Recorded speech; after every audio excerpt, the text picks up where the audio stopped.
크립토토마토 인사를 드리고 있습니다. 오늘 시장 상황을 딱 봤더니 달러는 그닥 큰 힘을 쓰지 못하고 있는 가운데 미국 증시는 일제히 상승, 비트코인 같은 경우는 하락세를 맞이하고 있습니다. 3만 달러를 내주면서 29,864달러, 이더리움은 1,900달러 선을 내주면서 1,886달러에서 거래가 진행이 되고 있는 상황. 자, 비트코인 같은 경우는 지금 간당간당하게 지지선에 엉덩이를 걸치고 있는 상황인데요. 만약에 해당 지지선이 무너지게 된다면 비트코인 및 알트코인들 더 큰 폭의 하락을 그리면서 떨어지게 될 수도 있겠습니다. 불안불안한 상황 속에서 나온 정보들을 하나둘씩 살펴보도록 하겠습니다. 최근에 미국의 재무장관인 제닛 옐런이 이렇게 이야기를 했다라고 하네요. 올해, 그러니까 2023년도에 경기 침체는 없을 것이다. 자, 근데 2008년도 때 벤 벌냉키도 똑같은 말을 했었다라는 것이죠. 경기 침체는 없을 것이다. 그런데 후에 어떤 일이 발생을 했느냐? 경기 침체가 들이닥쳤고, 그렇기 때문에 올해에도 똑같은 상황이 발생할 수 있다라는 것인데요. 막상 경기 침체가 닥치면 그들은 뭐라고 합니까? 그 누구도 이런 경기 침체가 오는 것을 알 수 없었다라고 거짓말을 하곤 하죠. 그들의 직업이 이거다 이겁니다. 돈을 받고 거짓말로 사람들을 안심시키는 것, 그리고 막상 터지면은 나몰라라 한다라는 것이겠죠. 대통령 선거를 코앞에 둔 미국, 만약에 경기 침체가 터진다면 현 정권의 얼굴에 먹칠을 하게 되는 경우가 발생하게 되므로 이를 막으려고 안간힘을 쓰게 되지 않을까 싶습니다. 자, 다음으로는 최근에 어려움을 겪고 있다라고 전해진 바이낸스 라이트닝 네트워크를 통합하게 되면서 비트코인 입출금을 지원하겠다라고 밝혔습니다. 좋은 소식이죠. 이어서는 SEC와의 소송전을 벌이고 있는 코인베이스. 최근에 담당 판사는 코인베이스의 주장에 동의한다라는 뉘앙스를 풍기기도 했다라고 하는데요.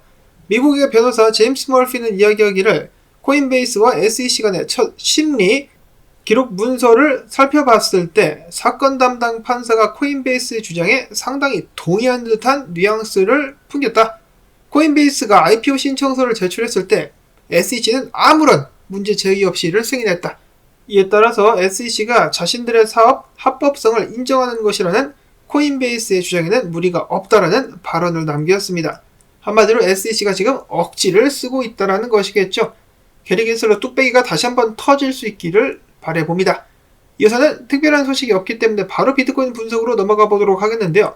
에드NL 분석가 와이코프 이론 차트 중에 상승 후에 분배, 즉 하락이 시작되는 차트와 지금 현재 상황이 비슷하다라고 이야기를 하면서 조심해야 된다라고 어제 분석을 남겼는데 지금 이 하단까지 내려가지고 비트코인 가격이 빠질랑 말랑 하고 있습니다. 불안불안한 상황 속에서 인컴샤크 분석가 같은 경우는 아직까지는 지지 구간이 버텨주고 있는데 언제 깨져도 이상하지 않을 것 같다라는 이야기를 남기기도 했었고, 댄 크립토 트레이지 같은 경우는 여기 29,300달러짜리 400달러짜리 때 유동성이 존재를 하고 있다 혹은 농을 치는 사람들 스탑이 여기 걸려있기 때문에 내려가지고 이거 잡아먹고 그 후에 추가적인 움직임을 보여줄 것 같다라고 이야기를 하기도 했었습니다. 또 다른 분석가는 이야기하기를 비트코인 일본 기준으로 RSI상 하락 다이버전스가 계속해서 진행이 되고 있는데 한 달 넘게 질질 끌리고 있다. 그래가지고 결국 비트코인 가격 빠지면서 27,250 혹은 26,000달러대까지도 크게 한번 떨어지지 않겠느냐라는 예측을 내놨습니다. 하락을 우선적으로 보는 관점. 반면에 분석가 다임 같은 경우는 이 해당 구간 무너질 때까지는 무너지는 것이 아니다라고 하면서 완전히 깨질 때까지는 아직도 반등할 가능성이 있음을 시사하기도 했었고, 반면에 LG 분석가 같은 경우는 내가 OBB를 봤을 때도 그렇고 지금 반등을 할지 떨어질지 모르겠다. 그러면 어떻게 하면 되느냐? 아무것도 안 하면 된다. 아무것도 안 하면은 돈을 잃을 일이 없지 않겠느냐라면서 허심탄회한 분석을 남겼습니다. 그렇죠. 마음의 여유를 가지고 기다리겠다라는 것입니다. 정확한 방향성이 나오면은 그때 들어가도 늦지 않는다. 지금 상황에서는 최적의 분석이 아닌가라는 생각이 들기도 합니다. 모르면 그냥 가만히 있으면 됨. 과연 비트코인은 지금부터 반등해 줄 수 있을 것인가 아니면 결국 지지를 잃으면서 떨어지게 될 것인가 지켜본 후에 대응을 택하면 되겠다. 이어서는 기타 소식입니다. 꾀꾀 오리 선생, 너네들 이 라이트코인 반감기 후에 어떤 일이 발생하는 줄 알아? 라고 하면서 반감기 후에 라이트코인이 가격이 떨어지면 얼마나 떨어지겠느냐, 비트코인 따라가지 않느냐라는 그런 발언에 대해서 이렇게 이야기를 했습니다. 반감기 지나고 나면은 비트코인 대비해가지고 가격이 녹아버리는데 뭔 개소리냐. 반감기 끝나고 나서는 라이트코인 들고 있는 것보다 비트코인을 들고 가는 것이 훨씬 더 이득이라는 식으로다가 이야기를 해주는 것입니다. 라이트코인에 투자를 많이 한 사람들은 지금 반감기가 다가오고 있는 가운데 그 전후로 해가지고 어떻게 포지션을 정리할지 이것에 대한 결정을 내려야만 한다라는 것이겠죠. 과거가 반복된다라면 라이트코인, 비트코인에 비해서 가격이 녹아버릴 수도 있겠습니다. 자, 다음으로는 크립토 체이스 분석가의 이더리움 분석. 결국 반등 한번 주지 못하고 떨어지고 있는 이더리움. 목표 가격은 1차 목표가 1811달러, 2차는 1735달러다 라고 이야기를 해주고 있었습니다. 한편 한 바이낸스 고래 같은 경우는 이더리움을 파는 것이 아니라 15,800개를 일단 출금을 시켜가지고 스테이킹을 꽂아놨다라고 하네요. 이더리움 장투고래가 아닌가 싶습니다. 자, 그런가 하면은 지금 알트코인들이 약간 흔들흔들하고 있는 가운데 셀시우스가 들고 있던 알트코인들을 팔아제끼기 시작했다는 소식이 나왔습니다. 들고 있었던 알트코인들을 비트와 이더로 바꿔도 된다라는 판사의 승인이 있었죠. 그래서 들고 있었던 링크, 신세틱스, BNB, 원인치, 제로엑스, FTX 등등을 팔아제끼를 준비를 하고 있다는 소식이 전해졌습니다. 해당 코인들을 팔콘X, OKX, 바이낸스 등등으로 옮긴 셀시우스. 자, 근데 이 돈이 누구 돈입니까? 전부 다 고객들의 돈이죠. 이 셀시우스 때문에 고통받는 사람들이 굉장히 많이 있는데 안타깝습니다. 한국 같은 경우도 하루인베스트랑 델리오 때문에 난리가 났는데 최근 나온 주소 움직임에 따르면은 델리오 추정 지갑에서 거래소로 비트코인과 XRP를 송금했었다라는 소식이 나왔습니다. 이것들도 다 고객 돈인데 지금 팔려고 하는 것이 아닌가, 답답한 그런 상황들이 이어지고 있는 가운데 설상가상으로 많은 알트코인들 이번 주에 물량이 언락된다라고 합니다. 보시면은 명단과 날짜 그리고 물량이 나와 있습니다. 원인치 같은 경우는 최근에 좀 많이 올랐었는데 신나서 이제 팔 수 있게 되지 않을까 라는 생각이 드는데요. 가격이 오르자마자 물량이 언락된다. 참 기묘한 우연이 아닌가.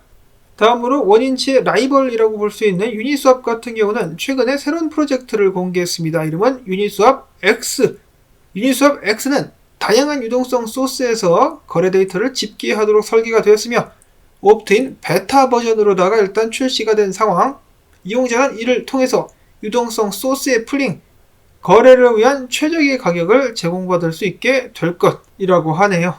다음 불장 때는 중앙화된 거래소를 이 탈중앙화된 거래소들이 넘어서게 될 것이다라는 예측들이 계속해서 나오고 있는데 유니스왑이 이에 대한 준비를 착착 하고 있는 것이 아닌가.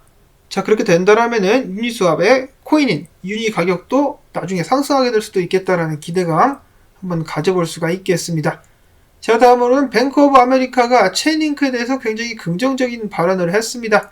체인링크 오라클 네트워크는 자산 토큰화에 필수적이다. 그리고 또한 블록체인 및 탈중앙화 플랫폼은 실제 정보를 이용하기 위해서 오라클 네트워크에 의존한다. 그렇기 때문에 향후 5년에서 10년 안에 금융사들이 전통자산의 토큰화를 통해서 블록체인 기술의 채택 수준을 극대화할 것이라고 하면서 이 체인링크의 중요성에 대해서 강력하게 강조를 했습니다. 최근 여러 분석가들 사이에서 이름이 많이 오르내린 체인링크. 잠자는 거인으로서 언젠가 깨어나가지고 세상을 다시 한번 뒤흔들 수 있을까? 아니면은 그냥 잠자다가 이 코마에 빠져가지고 못 일어나게 될까? 계속해서 지켜보도록 하겠는데 일단 실제 사용성 같은 경우는 계속해서 입증을 받고 있습니다.